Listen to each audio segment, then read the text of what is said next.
Assalamualaikum warahmatullahi wabarakatuh. Minasan konnichiwa. Gimana kabar kawan-kawan semua? Semoga sehat-sehat saja ya. Amin. Baik, pada video hari ini saya mau bahas seri manga Jepang yang baru rilis yang diilustrasikan oleh Takeru Hakazono yang berjudul Kagurabashi. Gak usah berlama-lama, kita langsung lanjut ke topik pembahasan manga yang berjudul Penyelamatan. Sambungan cerita episode pertama di chapter yang kedua dan di slide pertama, Pak Shiba membukakan tali ikatan seorang sandera yang masih hidup. Dengan kondisi keadaannya babak belur, seorang sandera ini sangat bingung sebenarnya siapa dua orang ini yang sudah membantai para kelompok Yakuza. Dan diperlihatkan Chihiro yang sedang menggali informasi dengan menginterogasi bos Yakuza tersebut menanyakan keberadaan kelompok penyihir. Di awal cerita, Pak Shiba juga ikut menginterogasi bos Yakuza. Di sini Pak Shiba mengingatkan ke dia bahwasanya kamu harus mendengarkan apa yang dikatakan oleh Chihiro. Harus jawab jujur kalau tidak ingin mati. Setelah itu, Chihiro coba diskusi dengan Pak Shiba soal kelompok penyihir tersebut. Tak lama kemudian, setelah diskusi dan tiba-tiba Pak Shiba pergi ke belakang Chihiro untuk menjumpai seorang sandera yang dilepaskan tadi. Ternyata sandera tersebut masih berdiri di belakang mereka.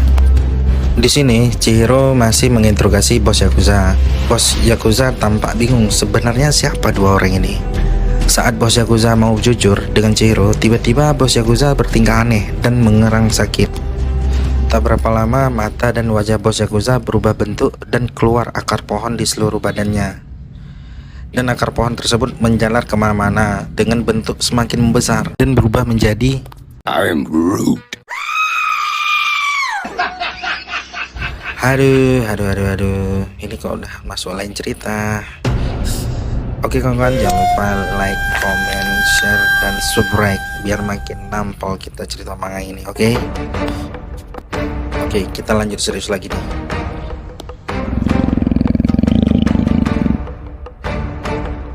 Tak berapa lama mata dan wajah bos Yakuza berubah bentuk dan keluar akar pohon di seluruh badannya. Dan akar pohon tersebut menjalar kemana-mana dengan bentuk semakin membesar.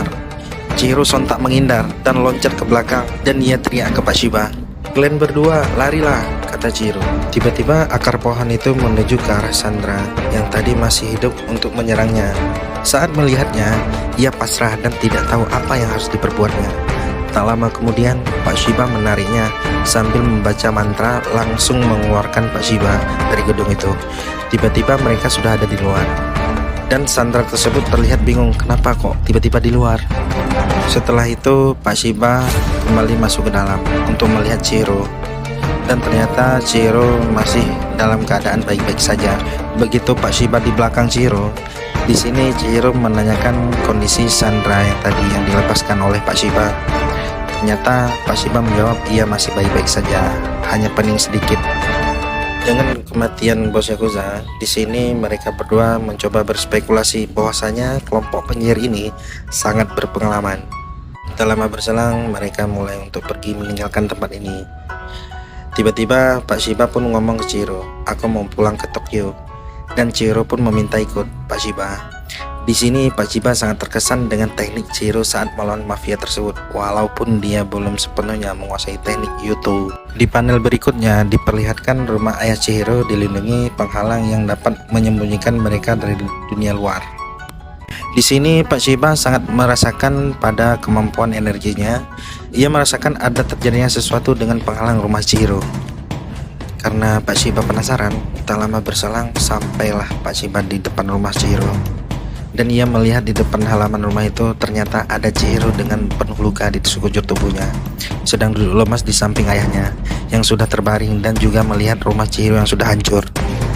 Pak Shiba sangat shock melihat kondisi tersebut dan langsung lari melihat kondisi mereka sambil ia teriak memanggil Okuhira dan Chihiro. Chihiro pun menoleh ke arah Pak Shiba.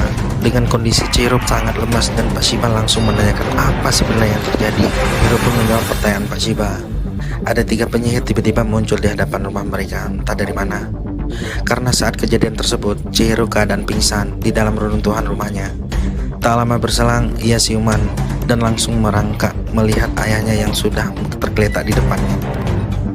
Di panel berikutnya diperlihatkan ada 6 katana buatan Okuhira yang disembunyikan di ruang khusus di bawah tanah rumahnya. tampak hancur dan berantakan. Di sini Pak Shiba merasa bersyukur karena Chihiro masih hidup.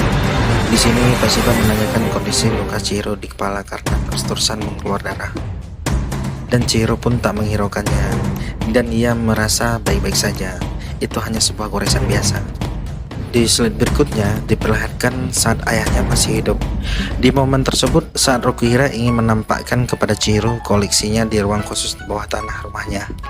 Di sini ayahnya menjelaskan kepada Chihiro bahwasanya masing-masing katana ini memiliki kekuatan khusus. Setelah Rokuhira menjelaskannya, di sini Chihiro mencoba menyimpulkan sendiri dari penjelasan ayahnya tersebut. Dan Rokuhira menanggapinya dari jawaban Chihiro. Ia mengatakan bahwasanya yang diperlihatkan itu sebenarnya bukan katana yang terbaik. Tetapi di sini Rokuhira mencoba memberi nasihat dan pandangan ke Chihiro untuk membuat katana sihir yang kuat. Tidak hanya begitu saja, tetapi cobalah melihat dunia ini dengan sudut pandangmu sendiri dan cari tahu sendiri apa tujuanmu menciptakan pedang itu. Setelah momen flashback masa lalu Rokuhira dan Chihiro, di panel berikutnya diperlihatkan wajah Rokuhira yang sudah meninggal dengan penuh luka dan darah. Juga ada bekas tebasan di wajahnya. Sontak Chihiro sangat marah dan dendam. Kenapa semuanya bisa terjadi seperti ini? Chihiro sangat sedih saat teringat momen-momen bahagia dengan ayahnya. Di sini Pak Shiba mencoba menenangkan Chihiro. Sontak Chihiro menanyakan bagaimana bisa mereka tahu tempat ini. Dendam kesumat Chihiro sudah pada puncaknya. Di sini Chihiro bertekad akan membunuh mereka semua, dan dia terbayang-bayang di pikirannya si penyihir itu. Di sini ayah Chihiro mempertahankan pedang ketujuhnya, dan sekarang pedang tersebut dipegang oleh Chihiro. Slide berikutnya diperlihatkan sebuah gedung losmen di Tokyo, tempat tinggalnya Pak Shiba. Tiba-tiba Pak Shiba masuk ke kamarnya Chihiro dan menanyakan Chihiro, "Apa kau belum tidur? Kalau sudah siap, ayo kita berangkat." Dan Chihiro menjawab, "Ada apa?" Pak Shiba mengatakan bahwasanya mereka berdua tiba di Tokyo waktu yang tepat karena Pak Shiba menerima laporan tentang keberadaan salah satu pedang katana ayahnya. "Ayo," kata Chihiro. Terima kasih sudah menonton video ini. Jangan lupa di subscribe, like, dan share. Oke, besok kita sambung lagi di chapter yang kedua. Oke, assalamualaikum warahmatullahi wabarakatuh. See you kawan-kawan semua.